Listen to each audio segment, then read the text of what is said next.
नमस्कार, एसके लाइभमा यहाँलाई स्वागत छ। म छु तपाईहरुसँग निर्दोषिका। अब सुन्नुहोस् आजका प्रमुख समाचारहरू। कालेबुङ 41 नम्बर समष्टिको गिडाब्लिङ अनि निम्बुङ ग्राम पञ्चायत अन्तर्गत विभिन्न गाउँ बस्तीको निम्ति पिउने पानी परियोजनाको विधायक रुदेन लेप्चाले शिलान्यास गरेका छन्। Pipe water supply PWS scheme अनुरूप जल जीवन मिशन अनि जल स्वप्न प्रकल्प अन्तर्गत 6 वटा परियोजनाको शिलान्यास अनि 6 वटा परियोजना पास भएको घोषणा विधायक रुदेन लेप्चाले गरेका छन्। गिडाब्लिङ सार्वजनिक भवनमा औपचारिक कार्यक्रम गरी उक्त परियोजनाको शुक्रबार शिलान्यास गरिएको हो। विधायक रुदेन लेप्चाले 7 करोड 65 लाख 82,266 रुपैयाँको परियोजना पनि पास भएको घोषणा गरेका छन्। गिडाब्लिङ सार्वजनिक भवनमा सम्पन्न शिलान्यास कार्यक्रमको आयोजना ठेकादार टीकाराम शर्माले गरेका थिए, जहाँ विधायक रुदेन लेप्चासितै भारतीय गोर्खा प्रजातान्त्रिक मोर्चा केन्द्रीय सहसचिव सञ्चवीर सुब्बा लगायत एजेन्सीका ठेकादारहरू अतिथिका रूपमा उपस्थित रहेका थिए। कार्यक्रममा गिडाब्लिङ वासीको बाग्लो उपस्थिति रहेको थियो। Mawata to upper Dabling under Gidabling GP 1 crore 86 lakh. Scheme from Unek खोला to lower Dabling under Gidabling GP 1 crore 23 lakh. Scheme from Sisne and Angpure झोडा टु नोगनाडा 1 करोड 62 लाख। म राउन्ड फिगर मात्रै पढ्दैछु। स्किम फ्रम छागे खोला to Katare scheme 1 crore 14 lakh, amount 1 crore 14 lakh. अनि चामुङ खोला टु गिडाब्लिङ बजार 1 crore 96 lakh. Scheme from highest point to Ugen Mindru Samteling गुम्पा 1 करोड 92 लाख। पेमलिङ, म पेमलिङको पनि पढ्छु, हुन त यहाँ आज यो लेखिएको छैन, तर मौकाले मलाई पर्मिसन गर्छ गर्दैन भविष्यमा, त्यो कारणले आज यहीँबाट पढिहाल्छु। पेमलिङ ग्राम पञ्चायत अन्तर्गत 95 लाख। सालडाँडा भन्ने ठाउँ साहित्य ग्राम पञ्चायत अन्तर्गत 1 करोड 17 लाख। रियोन र सरेखा गरेर 1 करोड। गेसोक 1 करोड 55 लाख। निम्बोर 1 करोड 76 लाख र पकाङ 1 करोड 17 लाख गरेर झन्डै 17 करोड 72। यो चाहिँ फर्स्ट र सेकेन्ड फेजभित्रको लिस्ट हो। अझै विभिन्न ठाउँहरूमा अब डिपार्टमेन्टले भ्याउँदैन, त्यो पनि तपाईँलाई याद गराउँछु। डिपार्टमेन्ट आफ्नै इन्जिनियर्सहरू आएर भन्दैन, हामीले कामको रिकमेन्ड गर्छौँ। रिकमेन्ड भइ पनि सकेकै छ तपाईँहरूको सम्पूर्ण इलाका। अनि अहिले कन्सल्टेन्टहरू पठाइदिएको छ, 2टा कम्पनी 3टा कम्पनी विभिन्न ठाउँहरूमा कन्सल्टेन्सीहरू पसेर उहाँहरूले डिपिआरहरू बनाउँदैछ। कति पठाउँदै पनि छ, कति पास भएर आउनु पनि थालेको छ। हिजो पनि कतिपय डिस्कसन्सहरू भर्चुअली भइराखेकै थियो। यी कुराहरू तपाईँहरूलाई म अवगत गराउँदैछु र धेरै म आज भन्ने इच्छाहरू। दार्जिलिङ नगरपालिका चुनावलाई लिएर निर्वाचन आयोग एवं पहाडमा रहेका सम्पूर्ण राजनैतिक दललाई लिएर एउटा बैठक सम्पन्न भएको छ। उक्त बैठक चुनावको मापदण्ड विषय साथै निर्वाचन शान्तिप्रिय अनि सुचारू ढंगमा सञ्चालन गर्नको निम्ति गरिएको दार्जिलिङ एसडीओ दुलेन रोयले बताएका छन्। पार्टी मीटिंग बुलाया है क्योंकि येस्टरडे 2 चीज का ड्राफ्ट पब्लिकेशन हुआ है। एक है लिस्ट ऑफ पोलिंग स्टेशन, वो 27 में पब्लिश हुआ है, और दूसरा है जो म्यूनिसिपैलिटी इलेक्शन के लिए जो इलेक्टोरल रोल है, अभी जो असेंबली इलेक्टोरल रोल है वो एडॉप्ट करके कल ड्राफ्ट पब्लिकेशन हुआ है। तो जो list of polling station publication हुआ है उसका क्लेम्स एंड ऑब्जेक्शन हम 3 तारीख, जो लास्ट 3 तारीख है, मतलब 3 फरवरी लास्ट है, ये हुआ है। पोलिंग स्टेशन जहाँ पर इलेक्शन होगा वो वार्ड के अंदर है, वार्ड के बाहर है, और कुछ पोलिंग स्टेशन के लिए किसी का कोई इलेक्टेड का दिक्कत है तो ये हम पूरा ड्राफ्ट लिस्ट को एक कॉपी करके हर एक पॉलिटिकल पार्टी को दे दिया है। अगर उनका कोई कुछ कहना है तो रिटर्न वो लोग 3 तारीख तक हम लोग दे सकते हैं। इसके बाद फिर हम फाइनली मीटिंग करेंगे, वो लिस्ट हम फाइनल करेंगे, ठीक है। दूसरा ये है जो ड्राफ्ट इलेक्टोरल रोल, जो असेंबली इलेक्टोरल रोल है वो हम एडॉप्ट करके कल ड्राफ्ट पब्लिकेशन किया है। उसका फाइनल पब्लिकेशन है 9 फरवरी, ठीक है। तो कोई प्रोस्पेक्टिव कैंडिडेट अगर ऐसा है जिसका नाम अभी तक ये रोल में नहीं उठा है, तो वो जो 9th में तो फाइनल पब्लिकेशन होगा, उसका आगे 7 डेज पहले तक, मतलब 2 तारीख तक वो claims and objection in form 6 they सकता है, अगर किसी का कोई नाम यहाँ पर इलेक्शन में खड़े होना चाहिए। तो मेनली ये 2 चीज लेकर ये है। इसके साथ हम कुछ जो इम्पोर्टेंट इश्यूज है, जो इलेक्शन जब डिक्लेयर होगा, प्रेस नोट होगा, इससे पहले कुछ प्रिपरेटरी एक्टिविटी के लिए कुछ और भी हम डिस्कशन के लिए उनके साथ किया है। ये कुछ हमारा जो नॉमिनेशन का इशू है, नॉमिनेशन कैसे किया जाए, जो सीट रिजर्वेशन क्या किया है, सभी को पॉलिटिकल पार्टी के साथ शेयर किया है।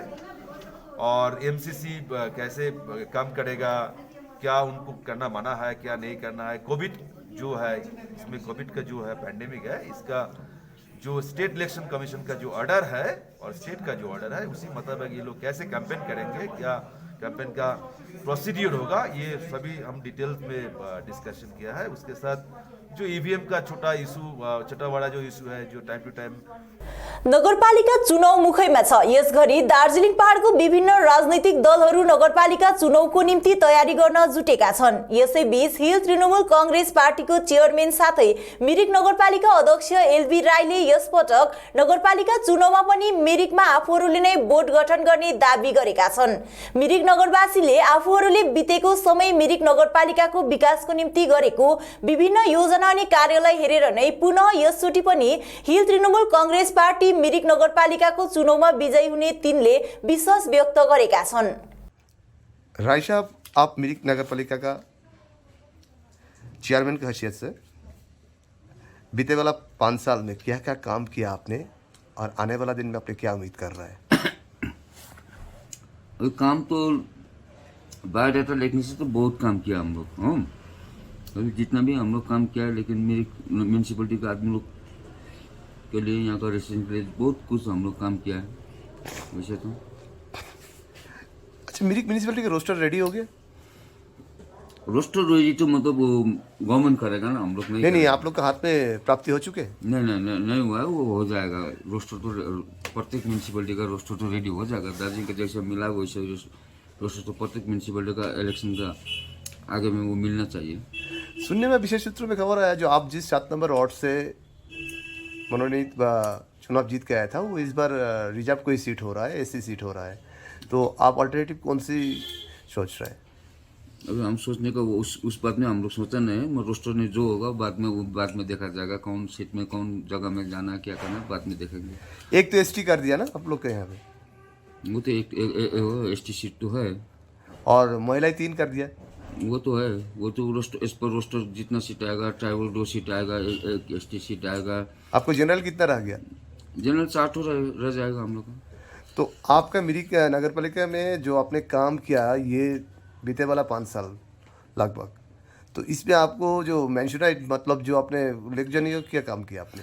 अब उल्लेखनीय काम देखिए, अभी कोई भी बोर्ड में जाके कोई भी चेयरमैन को बोलेगा कि मतलब क्या काम किया, वो सब लोग हम लोग अच्छा काम किया क्या बोलेगा, ये हमारा बताने की जरूरत है। मेरी म्यूनसिपलिटी का आदमी लोग बताएगा हम लोग क्या काम किया है। बंगाल में आज एक आवाज उठ रहा है, जो मॉडल मिरिक म्यूनसिपलिटी, इसका बारे में क्या कहना? अभी मॉडल म्यूनसिपलिटी तो हम लोग बनाए हैं। देखिए, हम पहले भी कितना बार हम इससे आगे 3 बार म्यूनसिपलिटी का चेयरमैन, इस बार लेकर 4 बार हुआ है। तब जिस टाइम में हम 3 बार दूसरा पार्टी से चेयरमैन था, तो उस टाइम में काम करने के बाद में और आज का काम देखिए। आज हम जो टीम से पार्टी में शामिल होकर जो चेयरमैन किया, उसमें हम लोग बहुत कुछ किया। मेरिक का मतलब हम लोग वैसे हो गया, जिस टाइम में जो पहला 3 टाइम कर नहीं सका, वो सब काम हम लोग किया है। अभी भी हम लोग बहुत कुछ काम हाथ में लिया, गवर्नमेंट के साथ में मिलकर हम लोग हाथ में लिया, आगे भी करेंगे। कुछ काम अधूरा रह गया आपका? बहुत कुछ काम अधूरा है। मतलब यहाँ पर देखिए, अभी पानी का काम भी अधूरा है, स्ट्रीट लाइट का काम अधूरा, सबसे ज्यादा तो पानी का काम का अर्जेंट है, मतलब नेट एंड क्लीन का। हालैमा हुने नगरपालिका चुनावमा एनसीपी एनसीपीले पनि भाग लिने विषयबारे एनसीपीले एउटा प्रेस वार्ता मार्फत जानकारी गराएका छन्। एनसीपी दार्जिलिङ अध्यक्ष फैजल अहमदले उक्त चुनावमा कुनै पनि दलसँग गठबन्धन गर्ने तर भारतीय जनता पार्टी अनि भारतीय जनता पार्टी समर्थित दलसँग गठबन्धन नगर्ने बताएका छन्। सबसे पहले तो आप सभी को नववर्ष की शुभकामनाएं। और आज की जो प्रेस वार्ता हमने एनसीपी राष्ट्रवादी कांग्रेस पार्टी दार्जिलिंग जिला का हमने बुलाया है, आज का मेन जो हमारा जो ये कार्यक्रम जो हमने रखा है कि नगर पालिका इलेक्शन जो दार्जिलिंग का होने जा रहा है, इस इलेक्शन में, इस महापर्व में एनसीपी भी पार्टिसिपेट करेगी। क्योंकि अब तक आप लोगों ने भी एहसास किया होगा और आप लोग जानते भी होंगे कि हम लोगों ने सेकुलर मिजाज के नाम पे या सेकुलर पार्टी के नाम पे हम लोगों ने जो है अपनी सीटों की कुर्बानी दी है। जिस तरह सिलीगुड़ी में भी हम लोगों ने जो है टीएमसी को समर्थन देने का हमने काम किया, तो हमारे पार्टी में जो है काफ़ी मंथन करने के बाद हम लोगों ने जो है वो डिसीजन लिया है, हम लोगों का फैसला हुआ है कि नगर पालिका इलेक्शन में एनसीपी भी कॉन्टेस्ट करेगी। और एक खुला ऑफर भी हमारी पार्टी ने दिया है जो सेकुलर मिजाज के लोग हैं यहाँ पे, जिस तरह गोजबोमो के सुप्रीमो है बिमल गुरुंग, उनसे भी हमारी पार्टी के अच्छे रिश्ते रहे हैं, चाहे वो 2017 का आंदोलन रहा हो या कोई भी जो जनहित में जो फैसला लेने का काम वो क्या करते थे। और जो अभी भी बहुत सारी पार्टियां आई हैं जो एक यंगस्टर के रूप में वो एक शायद हम लोग पार्टी है या कौन सा कोई पार्टी है, अजय भाई का, अनित थापा जी भी हैं। तो हम लोग चाहते हैं कि एक जमात बना करके हम लोग जो है इस महापर्व में हम लोग उतरना चाहते हैं। क्योंकि देखिए, नेशनल स्तर पे या राज्य स्तर पे जो इश्यूज होते हैं वो अलग अलग होते हैं, लेकिन कोई भी पार्टी अपने आप को स्ट्रॉन्ग करने के लिए, अपने आप को ग्रोथिंग और अपने कार्यकर्ताओं को खुश करने के लिए, क्योंकि वर्कर जो हमारे एनसीपी के हैं पहाड़ पे कहीं ना कहीं हमारे हैं और उनको भी एक उम्मीद रहती है कि हमारी पार्टी भी जो है नगर पालिका इलेक्शन लड़ेगी तो हमें शायद मौका मिलेगा। तो इसलिए मैं आप सभी को बता देना चाहता हूँ, यहाँ के पहाड़ वासियों, आम मतदाताओं से हमारा अपील है कि ये जो नगर पालिका इलेक्शन जो अभी होने जा रहा है, अब घोषणा भी जो है जल्द ही हो जाएगा, तो और बहुत सारी पार्टियां जो है तैयारी भी कर रही है, जनसंपर्क कर रहे हैं। तो हम लोग भी एनसीपी के जो भी हमारे लोग हैं, हम जो हमारे नेता हैं, हम लोग भी जाकर के वार्ड में जो है लोगों से जाकर के हम लोग जनसंपर्क कर रहे हैं। लेकिन सबसे बड़ा मुद्दा एक ये है कि जो जिला प्रशासन है, यहाँ के आरक्षी अधीक्षक है, उनसे हमारा अनुरोध है कि ये जो इलेक्शन होगा ये काफ़ी टसन भरा इलेक्शन होगा। हर किसी का अपना अपना मुद्दा होता है, अपने अपने इशूज पे वो अपने कैंडिडेट को खड़ा करेंगे। किसी से गठबंधन होगा, किसी से गठबंधन नहीं होगा, कोई स्वतंत्र उतरेगा तो कोई निर्दलीय कॉन्टेस्ट करेगा। हमारा यहाँ के एसपी, जिला प्रशासन, डीएम से हमारा अनुरोध है कि जिस पार्टी के भी उम्मीदवार हो या जिस पार्टी के भी लीडर हो, उनको सुरक्षा जो है कम से कम बहुत ज़रूरी है। क्योंकि जो सत्ताधारी हैं, जो हमारे टीएमसी समर्थक या टीएमसी समर्थक तो हम लोग भी हैं, एनसीपी वाले भी हम लोग। खरसाङ शहरलाई स्वच्छ राख्न खरसाङ नगरपालिकाले निरन्तर रूपमा सफाई कार्य गरिरहेको जानकारी नगरपालिका उपाध्यक्ष सुभाष प्रधानले दिएका छन्। तिनले जनाए अनुसार राज्य सरकारलाई खरसाङ नगरपालिकाको अवस्था अनि यसको सुरक्षा र उन्नतिको निम्ति पत्राचार गरी जानकारी गराइएको तथा नगरपालिका मन्त्रालय मार्फत सुडाबाट सोलिड वेस्ट म्यानेजमेन्ट अनुरूप कार्य गराउन नगरपालिका वार्ड भित्र रहेको डस्टबिन एवं गाउँघरका परिजनहरूसँग सम्पर्क गरी घरको मैलाहरू कुहुने र नकुहुने छुट्याएर सही जग्गामा राख्ने, उक्त मैलालाई उठाएर सठिक सदुपयोग गर्ने परियोजना रहेको बताएका छन्। प्रधानले नगरवासीलाई कसैले पनि जताभावी मैला अनि नचाहिने सामग्रीहरू नफ्याँकिदिने आग्रह पनि गरेका छन्। नमस्कार। र आज खरसाङ नगरपालिकामा जति पनि हाम्रा इन्जिनियर्सहरू र ईओहरूलाई लिएर एउटा सभाहरू गऱ्यौँ र विशेष सभा गर्नुको उद्देश्य खरसाङ सहरलाई प्रदूषण मुक्त गराउनु। जुन प्रकारको मानिसहरूमा जुन प्रकारको नगरपालिकाले बनाएको भ्याडमा जताभावी मैला फालिरहेको, त्यो सँगसँगै नाला झोडाहरूमा पानी जुन प्रकारको मैला कुचेला फालेकोले गर्दाखेरि केही दिन अगाडिदेखिको यो एउटा गाडे घाउ भएर बसेको, जुन चाहिँ पानी आउँदाखेरि बजारको राष्ट्रिय राजमार्गमा पानी दौडिरहेको हुन्छ र यसैलाई मुक्त गराउनको निम्ति यो वर्तमान नगरपालिकाको बोर्ड अफ काउन्सिलर्स चिन्तित छ र यसै प्रोजेक्ट अनुसार बङ्गाल गभर्मेन्टको द्वारा सुडाबाट एसडब्ल्युएम सलिड वेस्ट म्यानेजमेन्टको जुन प्रोजेक्टलाई लिएर यो हातमा लिएर काम गरिरहेको छ र यसै अनुरूप हाम्रा ती सलिड वेस्ट म्यानेजमेन्टका कतिपय भाइहरू वार्डमा पनि एउटा निरीक्षण गर्ने कामहरू गरिरहेको छ, रिपोर्टिङ लिने काम गरिरहेको छ। र आजसम्म कुन कुन वार्डहरू उहाँहरू घुमियो र रिपोर्टिङ लिँदाखेरि उहाँहरूको वार्डमा के कस्तो असुविस्ताहरू र त्यसलाई कस्तो प्रकारको म्यानेजमेन्ट गर्नुपर्ने, कुनै चिज नकुनै चिजहरूलाई, अनि त्योलाई डम्प गराउनुको लागि कसरी गराउनु पर्ने, यो विषय लिएर आज सल्लाह परामर्श गरियो। र उनीहरूले एकदमै राम्रो प्रकारले प्लानिङ गरेर वार्डको नक्साहरू बनाएर पनि उहाँहरूले एउटा गर्नुभएको रहेछ। र यो प्रत्येक वार्डमा नै गर्ने हाम्रो एउटा जमर्को छ। र यसमा चाहिँ प्रत्येक वार्डका समाजका पदाधिकारीहरूलाई लिएर यसलाई एउटा अवेरनेस प्रोग्राम पनि गर्ने हाम्रो एउटा कार्यक्रम रहेको छ। र यसमा हजुरहरूले साथ दिनुहुन्छ होला भन्ने कुरो हामीलाई पूर्ण आशा राखेको छ। र यो कर्सियङ सहर तपाईँ हाम्रो हो, यसलाई सफा अनि सुन्दर कसरी राख्नुपर्ने यो नगरपालिकाको मात्र होइन, सबै आम नागरिकको पनि दायित्व रहन्छ। र यो प्रोजेक्ट लिएर हामी तपाईँहरूको घर आँगनमा आउँदैछौँ। र विगत दिनमा यो जुन कुडादानी नगरपालिकाबाट पनि वितरण गरिएको छ, यो कुडादानीलाई पनि सही ढङ्गमा सदुपयोग गरिएको आगामी दिनहरूमा हजुरले गरिदिने अनुरोध गर्न चाहन्छौँ।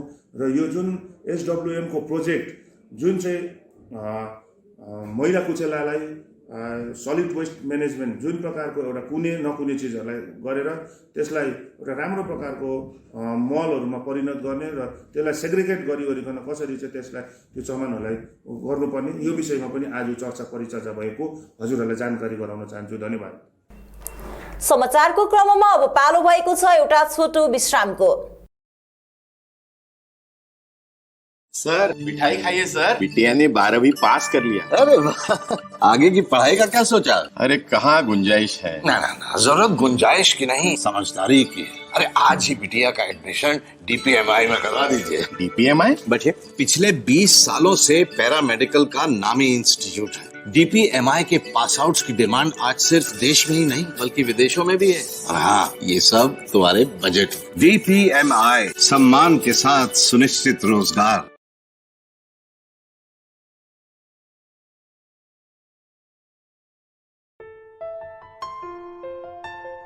सपनों से भी सुंदर घर हो अपना, PRM बेगराज पूरा करेगा सपना। जी हाँ, सिलीगुड़ी का सबसे बड़ा आवासीय जहां मौसम खुशनुमा, पहुंच आसान, सुविधा सभी, फुटबॉल ग्राउंड, साथ ही हर खेल और मनोरंजन और बड़ा घर। शहरों के बीच शहर होगा आपका आनंदविल, दागापुल, सिलीगुड़ी। PRM और Ajay Begraj group 9735122000।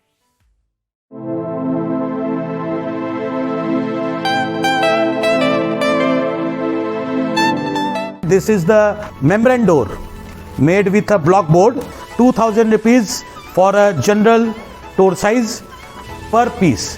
This is a WPC flooring. We have the laminated wooden flooring, AC4 grade, AC5 grade available with us. The PVC flooring, this is one day work for one room. These are the wooden laminate flooring. Starting range is 65 rupees per square foot. 7 Concept Pranami Mandir Road 9434040400। Load shedding और power fluctuation से परेशान? Inverter और stabiliser लगाओ, परेशानी से निजात पाओ। घर environment का रखना है ख्याल तो सोलर एनर्जी का करो इस्तेमाल। जी हाँ, UPS, इन्वर्टर, बैटरी, स्टेबलाइजर और सोलर एनर्जी के लिए विजिट करें सुमित इम्पैक्स, पानी टंकी मोड़, सेवक road, Siliguri. Uninterruptible power supply का टोटल समाधान, मार्केट से कम मिलेंगे दाम। Contact us 9434062106। विश्रामपछि यहाँलाई पुनः स्वागत छ। दार्जिलिङ पुल बजार तृणमूल कांग्रेस खण्ड कमिटी अधीनस्थ कैजलेमा आज हिल तृणमूल कांग्रेसको जनसमर्थन सभा सम्पन्न गरियो। दार्जिलिङ पुल बजार खण्ड तृणमूल सभापति परवरी सुब्बाको अध्यक्षतामा स्थानीय कैजले पञ्चवटी भवनमा रेलिङ कैजले समष्टिको आयोजनामा गरिएको समर्थन कार्यक्रमका प्रमुख अतिथिका रूपमा कोर कमिटी सदस्य विनय तामाङ उपस्थित रहेका थिए। तिनी बाहेक जिल्ला प्रवक्ता NB खवास, जिल्ला समिति उपाध्यक्ष निर्मल सिंह, जिल्ला महासचिव रमेश गडरिया, राजेन सुब्बा लगायतको पार्टीका प्रतिनिधिहरू साथै समर्थकहरू उपस्थित थिए। आजको कार्यक्रममा विभिन्न पार्टी त्यागी 200 भन्दा बढी परिवारले तृणमूल कांग्रेसको झण्डा ग्रहण गरे भने अतिथिहरूको बाहुलीबाट नवसमर्थकहरूलाई दलीय झण्डा प्रदान गरियो। केयर इन्डियाको आर्थिक सहयोगमा स्वास्थ्य एवं परिवार कल्याण विभाग पश्चिम बंगाल सरकारद्वारा कालेबुङ जिल्ला अस्पतालको सहायक सीएमओएस कार्यालय परिसरमा विशेष कोभिड टीकाकरण केन्द्रको उद्घाटन गरिएको छ। कार्यक्रममा जिल्लापाल आर विमला मुख्य अतिथिका रूपमा उपस्थित रहेकी थिइन्। यसरी नै superintendent A Simlandi Nandi, CMOS Subrata Roy, care India संयोजक आनन्द कश्यप लगायत अन्य अतिथिको उपस्थिति रहेको थियो। केयर इन्डियाको पक्षबाट आर्थिक सहयोग प्रदान गरिएको उक्त शिविरमा पहिलो, दोस्रो अनि बुस्टर डोज पनि लगाउन सकिने बताइएको छ। अर्कोतिर केयर इन्डिया गैर सरकारी संस्था भए तापनि देशव्यापी रूपमा सरकारसँग मिलेर धेरै सेवामूलक कार्य गरिरहेको संयोजक आनन्द कश्यपले बताएका छन्। Care India is an international non-government organization. We are providing support to Health Department, Government of Bihar since last few years. In this COVID vaccination, COVID response, we are providing vaccination support across India in COVID-19 vaccination. In here, Kalimpong, we are running one COVID-19 mega vaccination center in support of Health Department. We are running this vaccination center as a model vaccination center. All the eligible beneficiaries will get vaccinated here at one room. जोरबंगलो Sukepokhari खण्डको पोखरीबुङ ग्राम पञ्चायत 3 अन्तर्गत नागरीफार्म चियाबारी उजित गाउँमा आयोजित श्रीमद देवी भागवत महापुराण नवान्न ज्ञान यज्ञ शुक्रबार समापन गरिएको छ। वाचक पण्डित भीम कोइराला, उपवाचक पण्डित किशोर पौडेल तथा यज्ञाचार्य पण्डित सुदर्शन भण्डारीको अगुवाईमा आयोजित संगीतमय यस अनुष्ठानमा स्थानीय तथा संलग्न क्षेत्रका श्रद्धालुहरूको व्यापक उपस्थिति रहेको थियो।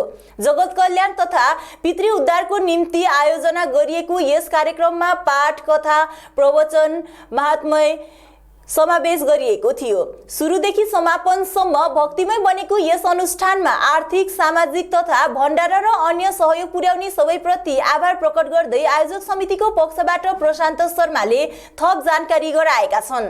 नमस्कार सबैलाई। विशेष गरी हामी नागरिक फार्म उजित गाउँको तर्फबाट 20 तारिक जनवरी 2022 देखि आज पर्यन्त 28 तारिक जनवरी 2022 सम्म 9 दिवसीय देवी भागवत पुराण सम्पन्न गर्यौं र यो सम्पन्न गर्नमा हामी सम्पूर्ण उजिर गाउँवासीले भएर कार्य गर्यौं र यसको निम्ति हामीलाई माता रानीको धेरै कृपा परेको थियो र साथसाथै हामीलाई आजसम्म 9 दिनको यस कथा सम्पन्न गराउनको निम्ति हामीलाई जुन प्रकारले व्यासमा आसीन गुरुजीहरू, हाम्रो आदरणीय कोइराला गुरुजी, त्यस्तै प्रकारले किशोर पौडेल गुरुजी, साथसाथै सुदर्शन भण्डारी गुरुजीहरू, साथसाथै हाम्रा यस पुराणलाई सङ्गीतमय बनाउन हुने हाम्रा विकास गुरुजी, साथसाथै अन्य गुरुजीहरूले पनि हामीलाई सहयोग गर्नुभयो र यो महापुराण सम्पन्न गराउनको निम्ति हामीले धेरै नै कोसिस गर्यौं। 2020 देखि नै हाम्रो एउटा कार्यक्रम थियो 9 दिवसीय कार्यक्रम गर्नको निम्ति, तथापि कोरोनाको कारणले गर्दा हामीले गर्न सकेका थिएनौं। यस वर्ष हामीले कोरोनाको प्रोटोकललाई फलो गरेर नै 9 दिवसीय यस कार्यक्रम सफल गर्यौं र यसको निम्ति र यस महापुराण सम्पन्न गर्नको निम्ति जति पनि भक्तजनले भण्डाराको निम्ति सहयोग गर्नुभयो, आर्थिक सहयोग गर्नुभयो र सबैलाई हामी नागरिक उजिर गाउँ पूजा आयोजक समितिको तर्फबाट विशेष धन्यवाद। देशमा कोरोना संक्रमणको मामिला लगातार रूपमा देखा परिरहेको छ। यसै क्रममा सिक्किममा पनि पछिल्लो 24 घण्टामा कोरोना संक्रमणको 165 वटा नयाँ मामिला प्रकाशमा आएको छ, जसमा पूर्व सिक्किमबाट 96, पश्चिम सिक्किमबाट 57, उत्तर सिक्किमबाट 5 र दक्षिण सिक्किमबाट 7 रहेको छ। पछिल्लो 24 घण्टामा कोरोना संक्रमणको कारण 1 जनाको मृत्यु भएको छ। हस्ता आजको समाचार यति नै। भोलि पुनः अर्को बुलेटिन लिएर उपस्थित हुने नै छौं। तबसम्मको निम्ति हेर्दै गर्नुहोस् एसके लाइभ, तपाईको समय, तपाईको समाचार। धन्यवाद।